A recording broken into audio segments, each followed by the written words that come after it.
রহমান রহিম। আমি ডাক্তার জাহাঙ্গীর আলম স্বপন, মা হোমিওপ্যাথি থেকে আজকে একটা রুগীর চিত্র আপনাদের সামনে তুলে ধরবো সবার উপকারের অর্থে, যাতে করে আমরা যারা গরিব মানুষ এবং যারা হোমিওপ্যাথি বিশ্বাস করি তাদের একটা সুন্দর ব্যবস্থাপনা আমরা দিতে পারি।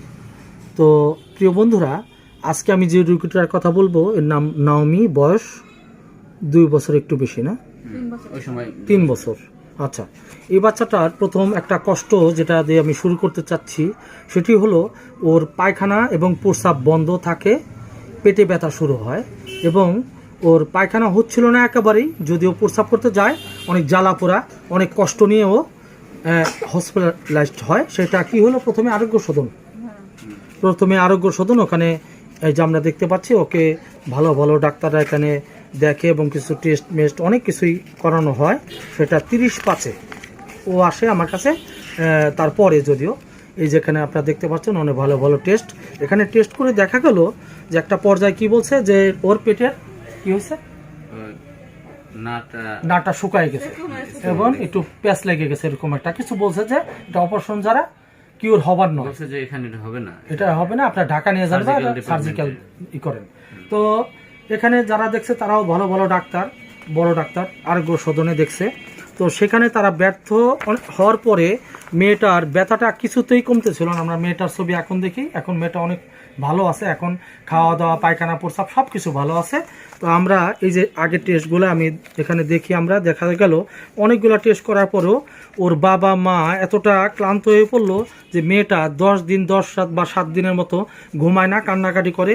এমনকি ওই হাসপাতালের যে নার্স ছিল তারাও বিরক্ত হয়ে গেছে, মেয়েটা আমরা রাখতে পারবো না, এত কান্নাকাটি করে। তাহলে প্রিয় বন্ধুরা, আজকে আমি আমার এখানে বড়ত্ব দেখাবো না, আল্লাহর অশেষ কৃপায় হোমিওপ্যাথি চিকিৎসার দ্বারায় যে এই মেয়েটার এই যে আমরা 3 মাসের মতো চিকিৎসা দেওয়ার পরে পরীক্ষা করে, যে ডাক্তার আগে পরীক্ষা করছিলেন সেই ডাক্তারই পরীক্ষা করে আবার দেখে তাকে বলতেছিলেন আপনারা কোথায় চিকিৎসা করছেন, ঢাকায় কোনো অপারেশন করছেন কিনা, তাহলে আপনার মেয়ের নারীটা এভাবে নর্মাল কিভাবে আসলো।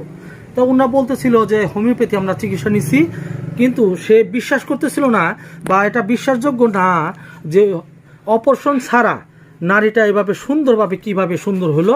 যাই হোক, আল্লাহর কাছে কোনো কিছুই বড় না, তিনি ধুলাকে পাহাড়কে ধুলা করতে পারে। আমার কোনো ক্ষমতা নাই, কোনো গুণ নাই।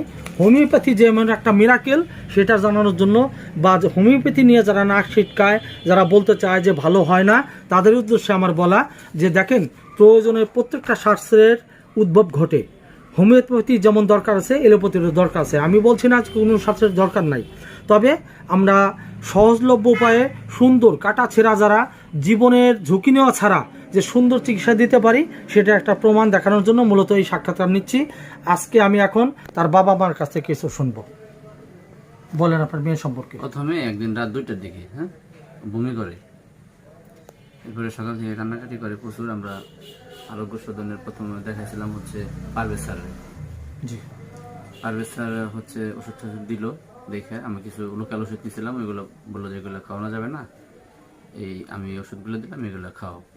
তো খুব কান্নাকাটি করতেছিল। পরে বললাম যে স্যার ওরে অ্যাডমিট নেন, ভর্তি করেন। বললো যে না, ভর্তি করতে হবে না, ওরা নিয়ে যান। আচ্ছা, ওষুধগুলো 2 দিন খাওয়ান। জি। তারপরে আমরা নিয়ে গেলাম, দেখলাম যে অবস্থা বেশি একটা ভালো না। জি, মানে কান্নাকাটি বাড়তেছে শুধু।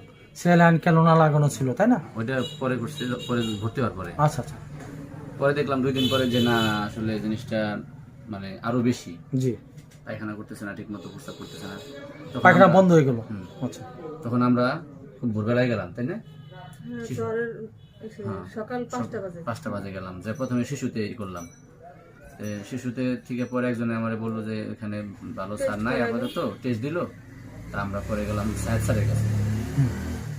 সায়েদ স্যারের কাছে গেলাম আরোগ্য সদনে। সায়েদ স্যার অ্যাডমিট দিল, রিকোয়েস্ট করার পরে টেস্ট মেস্ট দেখার পরে বললো যে ভর্তি রাখলো আর কি। ওর যেহেতু খাবার দাবার খাইতেছিল না, খুব ভেঙে পড়ছিল, আমরা তো ঘুম টুম নাই, সবকিছু বন্ধ। 7 দিন আগে রাত দিন চিকুর পারতেছে। হ্যাঁ, মানে কিছুক্ষণ পর পরই চিকুর শুরু করে, ব্যথা প্রচন্ড, কিন্তু পায়খানা হচ্ছে 5 মিনিট আধা ঘন্টা পরে আবার শুরু হয়ে যায় আর কি। আচ্ছা আচ্ছা। আর খাওয়া দাওয়া বন্ধ, খালি বমি করে। ইনজেকশন দিল বা স্যালাইন দিল, যা কিছু দিল, কিন্তু কাজ হয় না। না। আচ্ছা। পরে খুব কান্নাকাটি করতো না, আজটা বিরক্ত হয়ে গেছে, এত কান দেখে। ভিতরে ওয়ার্ডে যারা ছিল তারাও বিরক্ত হয়ে গেছে, এত কান্নাকাটি করে, এমন তো দেখি না আগে কখনো। আচ্ছা। আমি তো পুরুষ এলাও না রাত্রে, আমি রাত্রে ওই যে হিসেবে থাকতাম সিঁড়ির পাশে, মানে এই যে যেখানে ওয়েটিং রুম আছে না, ডাক্তারের জন্য সবাই বসে থাকে, ওই চেয়ার উপরে বসে থাকতাম, কান্না করলে পরে ওর আমি যে সেটা মানে ওই গ্লাস দিয়ে ই করতাম আর কি, বাইরে এনে কুলে এনে ঘুরতাম, এরকম অবস্থা, খুব বাজে অবস্থা, ঘুম ঠুম নাই। ডাক্তার এক পর্যায়ে সালমা ম্যাডাম রে ই করলো, ওই জায়গার আলটা দেখে ওনাদের ভালো না লাগে, যখন সারতেছে না তখন আবার সালমা ম্যাডামের কাছে পাঠাইলো, ওই যে হেলথ কোয়ার্টার্স। জি, সালমা ম্যাডামের কাছে যাওয়ার পরে আমরা তখন আনুমানিক রাত 9টা বাজে না, ওই সময় আমরা টেস্ট করাইলাম, করানোর পরে ওই দিন আর স্যারে দেখাইতে পারলাম না, কিন্তু ওই সময় ম্যাডাম বললো যে অবস্থা বেশি একটা ভালো না।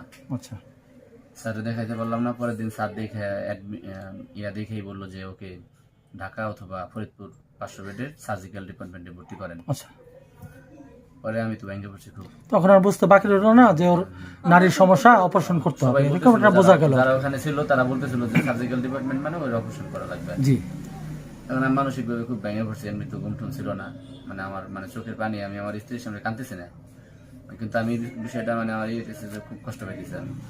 তখন আপনার ফোন করলাম, জি, আপনি বললেন যে তুমি তো যেহেতু হাসপাতালে 10-12 দিন দৌড়িলা, 7-8 দিনের মতো না 9 দিনের মতো দৌড়িলা, এর ভিতরে শিশুতেও নিছিলাম। জি, শিশুতে নিলাম কার কাছে, কি স্যার, উনি দেখে বললো যে না ইমার্জেন্সি না, ওই যারা একজন যে দেখালাম 400 টাকা নিল না ভিজিট, উনি বললো যে না শ্যামল কুমার, উনি বললো না এটা আমার রুগী না, তুমি টাকা নিয়ে যাও, এসি পালরে দেখাও।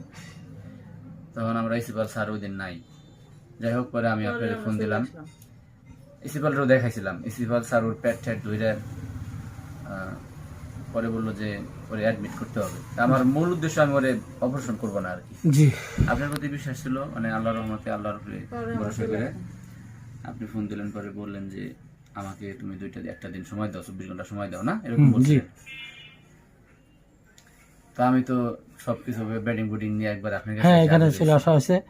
আসার পরে বাকিটা ওষুধ দিলেন, আল্লাহর রহমতে মেয়ে ওই দিন রাত্রি একটু বেশি কান্নাকাটি, রাত 2টার সময় পায়খানা প্রস্রাব হইলো, রাত 2টার দিকে আল্লাহর রহমতে ও পুরোপুরি ঠান্ডা হয়ে গেল। আমি ওরে কিন দিলাম, কামরাঙ্গানা আমরা জানি না। তো যাই হোক, আল্লাহর অশেষ রহমত, ওই দিন রাত 2টার পরে পায়খানা প্রস্রাব হওয়ার পরে বাচ্চাটা ভালোর দিকে যাইতে লাগলো। আজকে 3 মাস আমরা ওকে চিকিৎসা করার পরে ওর বাবা মা আবার যে ডাক্তারের কাছে গেছিলেন বা আলট্রা করছিলেন, ওখানেই আলট্রা করার পর তারা কি বললো, অবাক হয়ে গেছে তারা যে এরকম ভাবে কিভাবে সম্ভব। অপারেশন করছেন কিনা, বললাম না অপারেশন করি নাই, হোমিওর মাধ্যমে ঠিক হয়েছে, ঠিক আছে বিষয়টা তারা বিশ্বাস করতে চায় না, কিন্তু এমন জাদু ঘটছে হোমের মাধ্যমে। আল্লাহ পাক ও প্রথমে একবার দেখে বলতেছে আপনারা অপারেশন করছেন, আমি বলতেছি ঠিক আছে, রিসিপ্ট নিয়ে যান সামনে থেকে, পরে আপনারা অপারেশন করছেন, আমরা বলছি না আমরা ট্রিটমেন্ট করেছি, পরে আবার দেখাইতে হবে, মানে বিশ্বাস করতে পারতেছিল না। উনি আবার করেছে, ওর প্রস্রাব করে নিয়ে আসুন, জি, আবার আমরা প্রস্রাব করাইছি, প্রস্রাব করানোর পরে আমরা আবার আলট্রা করাইছি। তাহলে আজকে বন্ধুরা যারা হোমিওপ্যাথি বিশ্বাস করতে চান না, তারা রিপোর্টটা দেখেন, নর্মাল দেখেন কত সুন্দর রিপোর্ট। এটা আসলে কি বলবো, সৃষ্টিকর্তার অশেষ রহমত এবং ভালো চিকিৎসা, ভালো ওষুধ ছাড়া কখনোই সম্ভব না। তো প্রিয় বন্ধুরা, আজকে এই সাক্ষাৎকারটা নেওয়ার উদ্দেশ্য একটাই, যারা গরিব মানুষ, যারা অহৈতুক কাটাছাড়া করতে চান না, যারা বিভ্রান্তিমূলক চিকিৎসার মধ্যে যেতে চান না, তাদের প্রতি অনুরোধ যাতে হোমিও চিকিৎসা নিয়ে আগামী দিনের সুন্দর জীবনযাপনের একটা নিশ্চয়তা দিতে পারেন। কারণ আজকে এই বাচ্চাটাকে যদি আমি একটা কথা বলি, 5 লক্ষ টাকা ব্যয় করেও যদি একটা প্লাস্টিক নল লাগানো হতো, তাহলে কি এই বাচ্চাটার স্বাভাবিক জীবনযাপন কি করতে পারতো না। যত দামি লন আপনি লাগান, কিন্তু এভাবে পারতো না। হ্যাঁ, তাহলে আজকে যে বাচ্চাটা হোমিও ওষুধের মাধ্যমে আজকে এত সুন্দর একটা জীবন ফিরে পেল, তাহলে হোমিওকে আমরা সেই হিসেবে মূল্যায়ন করতে পারি না, এই জন্য আমাদের দুর্ভাগ্য।